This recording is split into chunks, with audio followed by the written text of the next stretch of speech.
Ladies and gentlemen, we now have the Athibung Cultural Troupe from the Kuki tribe led by Gamhen Chongloi and Hatjafai Singsong, taking on the song Lom Selkai La.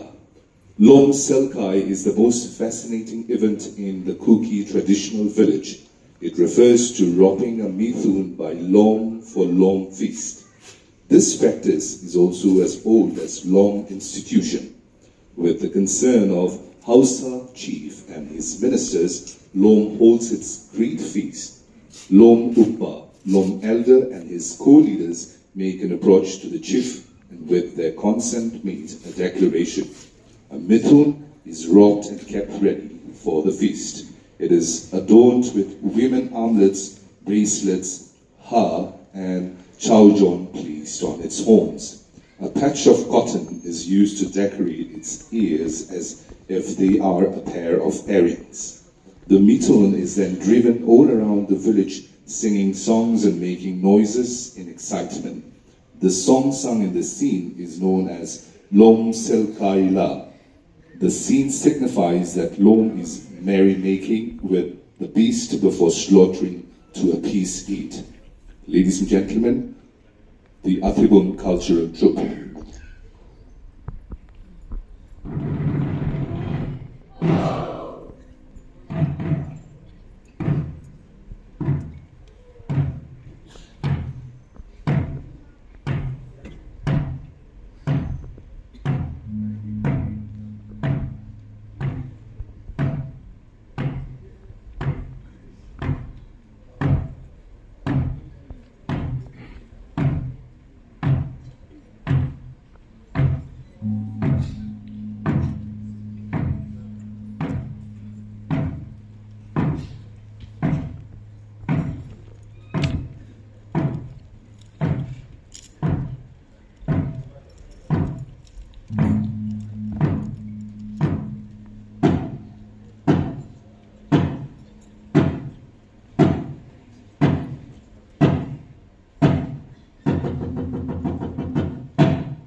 Imo to all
Thank you.